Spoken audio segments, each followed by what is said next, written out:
शिव महापुराण की कथा का मतलब केवल यही है कि हम शिव को अपने भीतर उतार रहे हैं।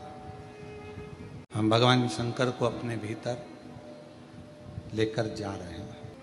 बस जैसे मित्रता और परिवार को, दोनों संबंधों को निभाने के लिए प्रेम का होना बहुत ज़रूरी है, स्नेह का होना बहुत ज़रूरी है, प्यार का होना बहुत ज़रूरी है।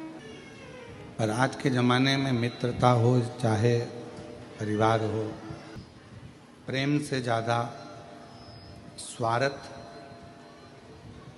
उन रिश्तों में आ गया है।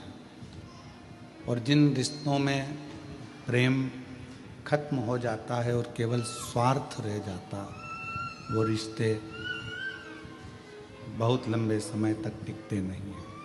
फिर इन रिश्तों की कोई मूलता, उन रिश्तों का कोई महत्व, उन रिश्तों का कोई मतलब नहीं रहता, क्योंकि उनके अंदर केवल एक स्वार्थ आकर बैठ गया है, प्रेम खत्म हो गया। तो मित्रता हो, रिश्ते हों, चाहे परमात्मा की अविरल भक्ति हो, इनमें स्वार्थ नहीं होना चाहिए। ये स्वार्थ से दूर हो। जब हम स्वार्थ को त्याग कर, स्वार्थ को दूर हटाकर फिर भगवान की भक्ति करते हैं या मित्रता करते हैं या परिवार से रिश्ता संबंध रखते हैं, तो फिर वो रिश्ते बहुत टिकते हैं, वो भक्ति बहुत टिकती है, वो भगवान का भजन बहुत टिकता है। माँ जगत जननी जगदम्बा अम्बा पार्वती जी ने जितना भी तप करा, साधना करी, उपासना करी, भजन किया, कीर्तन किया, उसमें स्वार्थ माँ पार्वती जी का नहीं था। स्वार्थ के लिए नहीं करा। शिव को पाना, भगवान शंकर, ये चालू कर दो बाबा, भगवान शिव को प्राप्त करना, भगवान शंकर को प्राप्त करना, शिव को अपना बना लेना और अपन शिव के हो जाना, ये पार्वती जी का मूल था। उसमें स्वार्थ नहीं था, केवल शिव के हो जाना और शिव को अपना बना लेना। रिश्ते क्यों खत्म हो रहे हैं? क्योंकि उसमें प्रेम खत्म हो गया, स्वार्थ रह गया। मित्रता क्यों खत्म हो रही है? मित्रता में प्रेम खत्म हो गया, केवल स्वार्थ रह गया।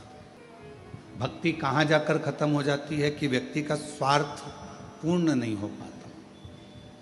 हमने भगवान से ये मांगा और भगवान ने हमको नहीं दिया, तो हम मंदिर जाना छोड़ देते।